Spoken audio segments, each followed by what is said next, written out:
Kembali bersama kami di Metro Bisnis, pemirsa. Untuk mendorong pertumbuhan sektor kemaritiman, perbankan menyatakan siap untuk menyalurkan kredit yang lebih besar untuk sektor kelautan dan perikanan. 12 perusahaan pembiayaan yang siap mengucurkan pembiayaan pada sektor kelautan dan perikanan dengan total 500 miliar rupiah di tahun ini. Antusiasme besar pihak perbankan tersebut tercermin dari akan dimulainya program kredit perbankan pada sektor kelautan dan perikanan 11 Mei 2015. Rencananya akan ada sejumlah bank yang menyalurkan kredit langsung pada nelayan.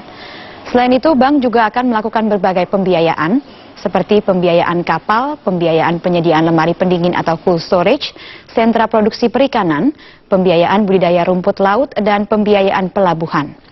Otoritas Jasa Keuangan menargetkan pertumbuhan kredit di sektor kelautan dan perikanan pada tahun ini akan naik sebesar 67%.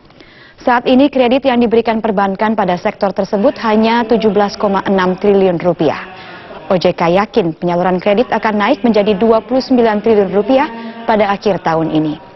Tidak hanya perbankan, berbagai perusahaan pembiayaan mulai melirik sektor kelautan dan perikanan.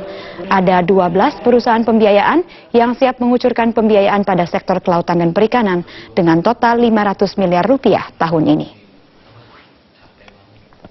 Gambaran akan ada 12 perusahaan pembiayaan ya, yang akan masuk di Pokja ini, yang akan bersedia untuk melakukan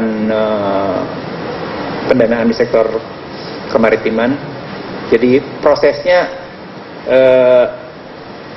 di asosiasi menawarkan ya, siapa yang bersedia sektor pembiayaan akan masuk ke dalam pembiayaan ini, termasuk juga di asuransi. Jadi asuransi ini kita ada sekitar 20 asuransi jiwa, sekitar 2 asuransi umum dan perusahaan penjaminan.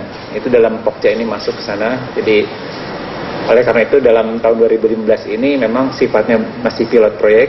Nanti kalau sudah diyakinkan mereka ternyata berhasil gitu di dalam pelaksanaan pilot proyek ini, baik ya proses pengembaliannya dan sebagainya. Nah, ini nanti tahun depan bisa disebarluaskan.